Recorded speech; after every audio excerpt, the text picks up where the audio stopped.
Mawala na sa kanilang mga pwesto ang mga magnanakaw, abusado sa kapangyarihan at mga politikong nagpapahirap sa ating mga Pilipino. Gusto kong sumigaw, gusto kong magwala sa galit, gusto kong mapanagot na agad ang gobyernong ngagba. Pero ayaw kong bigyan ng bala ang gobyernong ngagba at sa bandang huli, tayong mga Pilipino pa rin ang kawawa. Kaya kahit galit na ako, gusto kong sumigaw sa galit at magwala ay hindi ko pa rin gagawin kasi tumatak sa isip at puso ko ang panawagan ni Tatay Digong noon na huwag gumawa ng gulo dahil baka martial Ayaw kong maulit-ulit ang nangyari noon na kawawa na nga mga Pilipino ay mas lalong kinakawawa pa ng gobyerno. Kaya kahit galit na ako ay dapat mag-relax pa rin at mag-isip ng isang tamang hakbang para mawala na ng tuluyan ang mga politikong nagpapahirap sa ating mahal na bayan. End quote. Natin ang opinion, reaction ngayon itong unofficial Bato Solid supporters na post. Ombudsman Remulla gustong makausap ng personal si Saldico. Bukas ang opisina ng Office of the Ombudsman na pinamumunuan ni Ombudsman Boying Remulla kung sakaling gusto nitong ilabas ang kanyang mga nalalaman sa anomalya sa flood control project. Sa isang pahayag, hinimok ni Ombudsman Remulla si Ko na umuwi sa Pilipinas at ipresenta ang mga ebidensya na hawak nito. Ito ang pahayag ng Ombudsman. Matagal nang bukas ang pinto ng Ombudsman sa kanya. Matagal na rin namin hinihiling na ipresenta niya ang kanyang ebidensya ng maayos. At kung ang dahilan ng pag-iwas ay takot, malinaw naming sinasabi, handa po kaming magbigay ng proteksyon. Ang kaligtasan ng isang testigo ay mahalaga sa katotohanan na hinahanap natin. Yan ang pahayag ng Ombudsman. Ito ang panawagan niya, Ginoong Ko, umuwi kayo. Isumiti ang inyong salaysay, ipaberipika ang inyong mga pahayag, sumailalim sa parehong proseso na pinagdadaanan ng lahat. Yan ang pahayag ni Ombudsman Remulla. Okay, in fairness itong pahayag ng Ombudsman is very professional ang dating. Gusto ko ang dating. Hindi katulad dito sa sinasabi ni, si Auntie Claire Castro. Ipa-verify muna sa NBI, maring artificial intelligence yan, imposibleng siko yan. Kautsu-utsuhan. Ano naman sabi ng palasyo, si PCO Secretary Dave Gomez, those are baseless accusations. So umuwi kayo. Panumpaan ang inyong salaysay. Walang silbi ang inyong kuhan. Wala. Sino pa ang mga nagsasalita? Si Senator Ping Lacson. It has no probative value. Duda pa siya na I'm not defending the president. Hindi daw niya dinedepensa ng presidente. Yan ang sabi niya, why would the president insert that big amount sa BICAM kung kaya niyang insert sa net? To me, ang dating sa akin Senator Lacson is defending the president. Yan ang dating sa akin. Although, sinabi niya hindi niya dinidepensa ng presidente. Ito, the worst. I hope totoo ito na pahayag ni Senator Soto kasi nabasa ko lang post Kitty Duterte. Sabi ng Senate President, wala na silang maloloko. Napag-utusan lang siya, meaning si Saldico. Napag-utusan lang siya ng dating administrasyon para malinis ang pangalan nila o malinis ang pangalan ng Duterte. That's the worst statement sa isyong ito. There is no way na ang mga Duterte ngayon, Vice President ba, Tatay Digong, o sinong mga aliado, na utusan nila si Saldico. May mga idea na sinasabi na ito daw si Saldico ay DTS yan dati. Dahil DTS yan dati, pwedeng utusan ngayon. That's the worst statement. Kaya, salamat naman itong ganitong statement ng Ombudsman. Bukas ang opisina. Ang tanong, kasi ang issue dito yung safety. Sabi ng abogado ni Saldico na hindi babalik si Saldico dito dahil may threat sa buhay niya. Bago siya nagsalita, parang hindi ko yan pinapaniwalaan, yung threat sa buhay. Ngayon, na nagsalita na siya, 100% ako naniniwala na delikado ang buhay ni Saldico kung babalik siya dito sa Pilipinas. So, salamat naman sa assurance ni Ombudsman Remulla na they will protect him. Ang tanong, may magtiwala ba si Saldico? Ipasakamay ba niya ang buhay niya sa Office of the Ombudsman? I don't think so. Kasi, ito, perception lang Kaya inilagay ni PBBM si Remulla dyan as ombudsman, again, perception lang ito, para depensahan si Marcos. Kaya sa tingin ko, never na magtiwala si Saldico na magpresenta ang kanyang sarili, magbigay ng salaysay sa ombudsman. Never, never yan na mangyari. Okay. Tingnan natin mga comments. Oh. People who reacted. Sandali ha. Ito. 13,000 people ang nag-react. 12,000 ang tumatawa, 930 ang galit, 598 lang ang nag-like. So halos 1% lang ang naniniwala o sumasang-ayon sa pahayag ni Ombudsman Remulla. 99% galit or tinatawanan lang siya. Okay. Comments. Dali ha. Ito. Impoy sa kalam. Luto na naman ito. O parang lutong Macau. Monching Pipito, para bigyan siya ng script. Patricio Lobendino Jr., Boying, the script writer. Ayan nga, bigyan siya ng script. Gustong kausapin ng personal. Lucy Castro, nako, baka may money offer or mouth close. Genesis Gom, sos, nawong ni Remulla, murag ibid. Ibid yung hayop na, kalimutan ko na anong itsura ng ibid. Rosana Hanari, bend of the law na yan, for sure.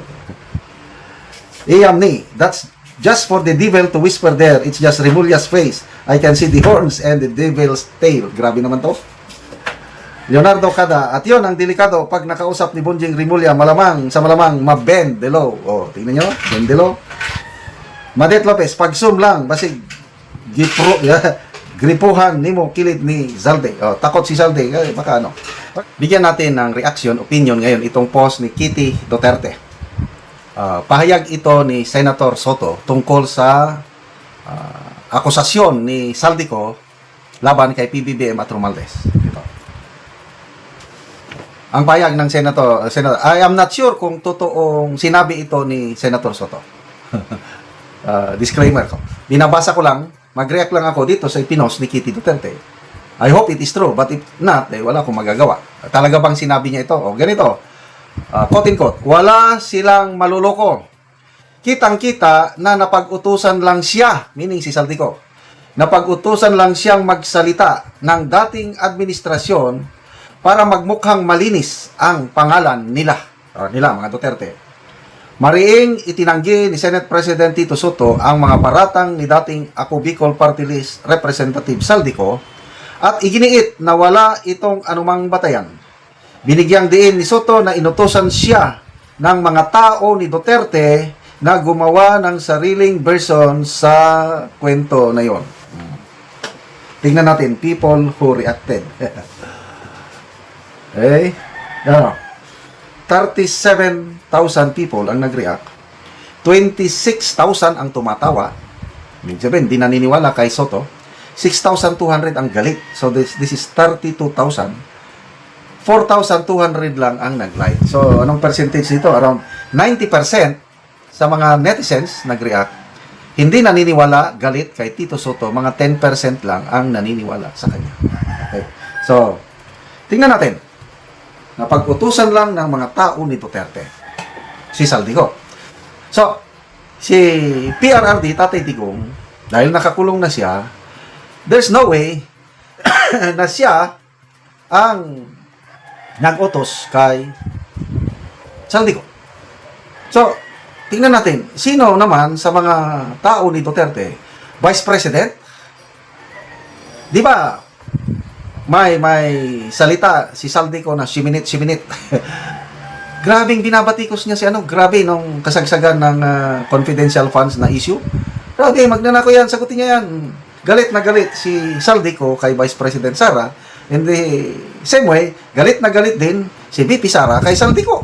O anong payag ni VP Sara nung nag-resign siya as DepEd Secretary? 2 tao lang ang kumokontrol sa budget ng Pilipinas. Yan si Saldico at saka si Martin Romualdez. So, anong possibility na si VP Sara ang nag-utos? To me, it's zero possibility na si VP Sara ang nag-utos. So, sino pa sa mga Duterte allies? Diyan, sina Senator Bongo and Senator Bato de la Rosa. Paano nila nautusan? Paano nila nakunta? Si Saldico. Alam ba ni Senator Bato o Senator Bongko ang kinaroroonan ni Saldico? I don't think so. And sino pa? Senator Robin Padilla. Senator Amy, sabihin mo na lang, isama na natin. Senator ni Vic Rodriguez, Senator ni Topacio. Parang malabo. Walang basihan, para sa akin walang basihan itong sinasabi ni Senator Soto na ang mga tauhan ni Duterte ang nag-utos kay Saldico para magsalita. It's totally baseless. It's a wild accusation. I'm sorry. Pang-it bulaga na pahayag. Magbasa tayo sa mga comments. Pilais Abit, it bulaga to the rescue. Jerry Tabihi, did he really say that? Ako rin nagtatanong, talaga bang sinabi niya? Alanganin ako kung sinabi ba niya ito, hindi. Pinos ni Kitty Duterte. Kaya nag-react lang ako. Did he really say that? Because if he did, he would be the biggest laughing stock in the whole archipelago. Kung talagang sinabi niya na to, talagang pang-entertainment talaga ng Itbulaga itong mga statement na ito. Ronald Pipito, to the rescue si Botakal. Boris Erwin, lami agyod nimo tok-on oy. Ang sarap mo pong batukan o tok. Ano bang tok-on? Ikan yan pala, tok-on. Rodrigo Osiones, Soto, ango ka na. Jane Inciso, napadalan siguro minalita kay mutilaman pag-ayo sa amo. Eric Banyes, miguhay ka mo kag tapos U-turn ka. Rafael Lucino, Tota Sen to the rescue.